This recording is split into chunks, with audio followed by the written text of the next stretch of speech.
Channel the learning of BSc by KY. इसके पहले आपको मैंने इंटरव्यू सिस्टम का फर्स्ट पार्ट दे दिया है, पार्ट 1। अब ये है पार्ट 2। इसमें जो है स्किल्स के बारे में हम पढ़ेंगे और स्किल कितने प्रकार के होते हैं ये पढ़ेंगे। तो चलिए स्टार्ट करते हैं। सबसे पहले इंटरव्यू सिस्टम में सिनॉप्सिस वही रहेगा जो कि है बेसिक है। इंट्रोडक्शन है, बेसिक स्ट्रक्चर ऑफ स्किन है, comparative study of integuments in vertebrates, skeleton of vertebrates, conclusion, यही जो है रहेगा। लेकिन जो comparative study of integument in vertebrates से इसको छोटा छोटा करके आप टॉपिक के रूप में लिख सकते हैं। ज़्यादा बड़ा नहीं लिखना है, एकदम छोटा लिखना है, विस्तार से नहीं बताना है इसको। तो स्टार्ट करते हैं। स्किन कितने प्रकार के होते हैं, तो अगर हम स्किन को देखें तो स्किन में जो है 3 प्रकार से देखा जा सकता है, हेयर, स्किल्स और पंख। तो पंख जो है पक्षियों में पाया जाता है, स्किल्स जो है मछलियों रेप्टाइल्स में पाया जाता है, और हेयर जो है स्तनियों यानी कि मैमल्स में पाया जाता है।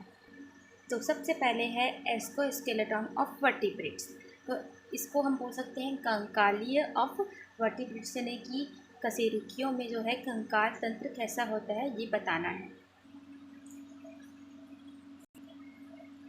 एक्सोस्केलेटन ऑफ वर्टिब्रेट्स, इसमें हम देखते हैं वर्टिब्रेट्स में बाह्य कंकाल के रूप में सल्क, स्केल्स, पिच यानी फीदर तथा बाल, हेयर पाए जाते हैं।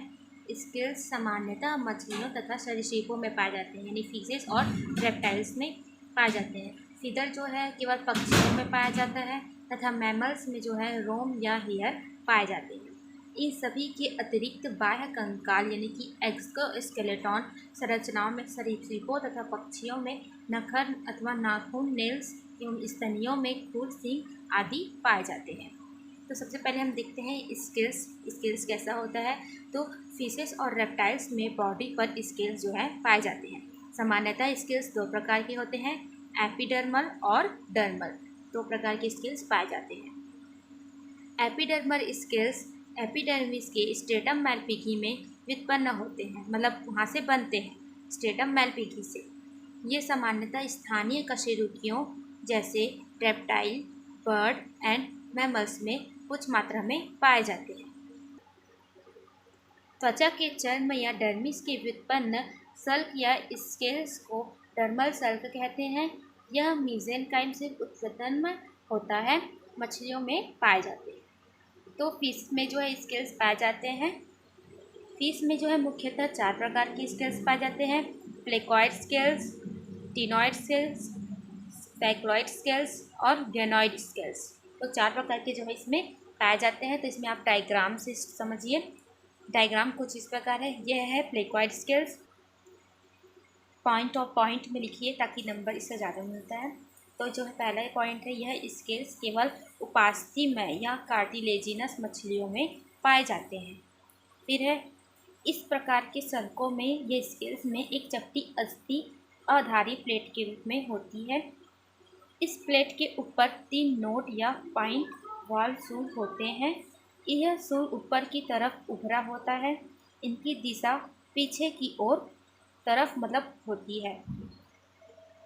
सूल के अंदर एक पल्प गुहा यानी पल्प कैविटी होती है। इसमें संयोजी ऊतक यानी कनेक्टिव टिश्यू, ब्लड वेसल्स और पल्प होते हैं।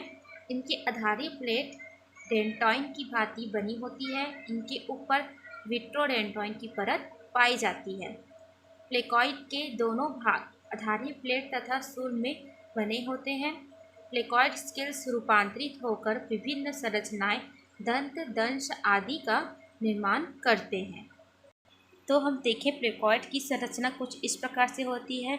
ये जो है इस प्रकार से बनी होती है और इसका जो डिज़ाइन है वो इस प्रकार से धंसा हुआ एक के ऊपर एक, 2, 3, फिर इसके नीचे 1, 2, 3, 1, 2, 3 करके पूरे स्किन पर जो है ये इसी प्रकार से स्ट्रक्चर जो है बना होता है। ये था प्लेकॉइड स्केल्स। अब हम देखते हैं टिनॉइड स्केल्स। तो टिनॉइड स्केल का स्ट्रक्चर कुछ इस प्रकार से होता है। इसका टॉपिक है, पहला पॉइंट है, इन स्केल्स में ऊपर आइसोप्रोटीन की पतली परत रहती है। यह स्केल्स सेंटर पर मोटे तथा किनारों पर पतले होते हैं। इन स्केल्स में संकेंद्रित वृद्धि रेखाएं होती है। इन स्केल्स में पृष्ठ भाग में छोटे छोटे दंत या पाए जाते हैं। आगे का भाग दबा हुआ तथा किनारा लहरदार होता है। टिनॉइड स्केल सामान्यतः अस्थि में मछलियों के बाह्य कंकाल होते यानी एक्सक्लेटन होता है। इन स्केल्स में एक उदग्र नलिका पार्श्व रेखा की ओर आती है और सतह में खुलती है। तो ये था टिनॉइड स्केल्स। इसमें भी इसी प्रकार से स्ट्रक्चर दो है, एक के ऊपर एक धंसा हुआ होता है। स्ट्रक्चर ये है, लेकिन इसका जो बहुत सारा अगर देखें तो ये इस प्रकार से जो है एक के ऊपर एक धंसा हुआ होता है। थर्ड है साइक्लॉइड स्केल्स। साइक्लॉइड स्केल्स का सिंपल है, थोड़ा डायग्राम आप बना सकते हैं। चारों डायग्राम बहुत ही सिंपल है, आप आराम से इसको बना सकते हैं और पॉइंट ज़्यादा से ज़्यादा 5 आप इसमें लिख सकते हैं। और अगर आपको बहुत सारे याद है तो और अच्छी बात है। तो पहला पॉइंट यह है, यह स्केल्स गोल केंद्रीय भाग में मोटे तथा किनारों पर पतले होते हैं। इन स्केल्स के नीचे एक स्तरीय संयोजी ऊतक होता है। सल्कों के ऊपर आइसोपीडिन पाया जाता है जो ऊपरी सतह पर पाए जाने वाले डेंटॉइन की निम्न करता है। इन सल्कों के ऊपर सकेंद्रित वृद्धि रेखाएं कनेक्ट्रिक ग्रोथ लाइंस पाए जाते हैं जिसमें मछलियों की उम्र प्रदर्शित होती है। प्रत्येक सल्क एक दूसरे की अतिव्यापन करता हुआ चर्म में धंसा रहता है। तो पॉइंट पॉइंट करके आप इसको छोटा छोटा करके लिखेंगे तो अब इसको नंबर भी मिलता है। अगर आपको एक ही ठोक में इसको लिखेंगे तो इसमें आपको नंबर बहुत कम मिलता है, लेकिन अगर पॉइंट पॉइंट में लिख देंगे तो इसी में आपको नंबर मिल सकता है। तो इसी प्रकार सभी को पॉइंट पॉइंट लिखने की कोशिश कीजिए, जितने भी आंसर हो सब पॉइंट में लिखने की कोशिश कीजिए। उसके बाद स्टार्ट करते हैं अब हम गेनॉइड स्केल्स। गेनॉइड स्केल्स में है इस प्रकार की स्केल्स आदिम जातियों की मछलियों में पाया जाता है। इनके आधारीय स्तर पर आइसोपेडिन नामक इसके ऊपर एक आश्रित कॉस्मॉइन स्तर होता है। सबसे ऊपर एक परभाषी पदार्थ गेनॉइन होता है।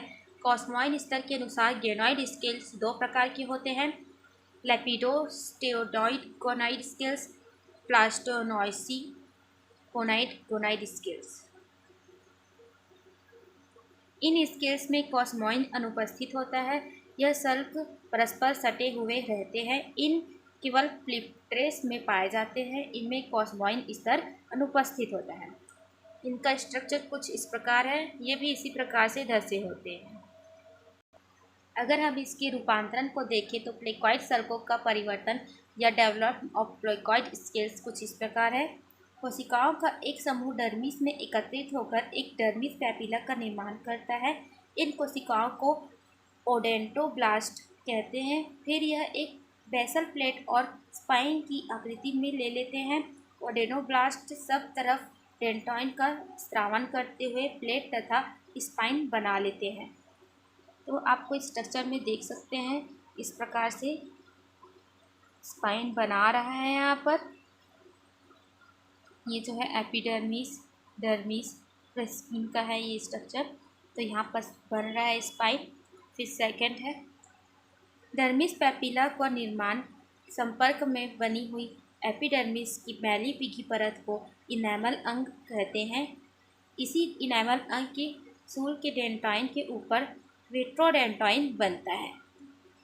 यहाँ पर आप देख सकते हैं इसमें विट्रोडेंटाइन बन रहा है। डेंटाइन के ऊपर पल्प कैविटी है, ये डेंटाइन जो है बन रहा है।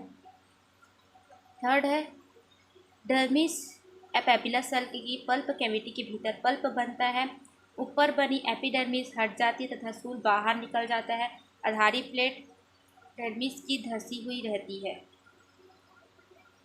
लास्ट एक स्ट्रक्चर है, इसमें आपको enamel, dentine, basal plate, pulp cavity देखने को मिल जाती है। कुछ इस प्रकार से इसका स्ट्रक्चर होता है। तो आप ये तीनों स्ट्रक्चर लाइन से बना सकते हैं। प्लेकॉइड सल्कों का रूपांतरण। विभिन्न कार्टिलेजिनस मछलियों में प्लेकॉइड सल्क की रूपांतरण दंत तथा आरिदंत दो भागों में हम देख सकते हैं। पहला है कुछ मछलियों की संपूर्ण मुख गुहिका में प्लेकॉइड सल्क पाए जाते हैं। यह जबड़े पर क्रमिक रूप में व्यवस्थित होते हैं। यह तीत के रूप में रूपांतरित होती है। सौतीत यानी आरितीत 100 मछलियों की पार्श्वीय रोस्ट्रम में जो अरिदंत पाए जाते हैं यह प्लेकॉइड सल्कों का रूपांतरण होता है। तो इस प्रकार से स्केल्स जो है रूपांतरित होते रहते हैं। तो ये था स्किल्स का इंट्रोडक्शन और इसके बारे में कि स्किल्स कितने प्रकार के होते हैं। इसका डायग्राम बना के आप इसको आराम से समझा सकते हैं। ये जो पॉइंट ऑफ पॉइंट लिखेंगे उसमें नंबर बहुत अच्छा मिलता है। आपको कंक्लूज़न है, कंक्लूज़न में सामान्य वही लिखना है। सामान्यतः सभी जीवों में इसकी सबसे बाहरी लेयर के रूप में देखा गया है। ये बाहर के बैक्टीरिया से भी हमारी रक्षा करता है। स्किन बॉडी टेम्परेचर को मेंटेन करके रखता है। यह बाहरी वातावरण जैसे सर्दी गर्मी को सहने में शरीर की मदद करता है। सभी जीवों में स्किन अलग अलग संरचना के रूप में उपस्थित होता है। इस प्रकार से कंक्लूज़न और इंट्रोडक्शन सेम होगा और टॉपिक जो है चेंज रहेगा। बाकी के नोट्स आपको लाइन से मिलते जाएंगे जूलॉजी सेकेंड ईयर का कंप्लीट होने के बाद मैं आपको फाइनल ईयर का भी नोट्स प्रिपेयर करके देने की कोशिश करूँगी। और आपको अगर बॉटनी में भी बहुत सारे साइकिल्स हैं, बहुत सिंपल तरीके से इसको समझाया गया है। अगर आपको चाहिए जैसे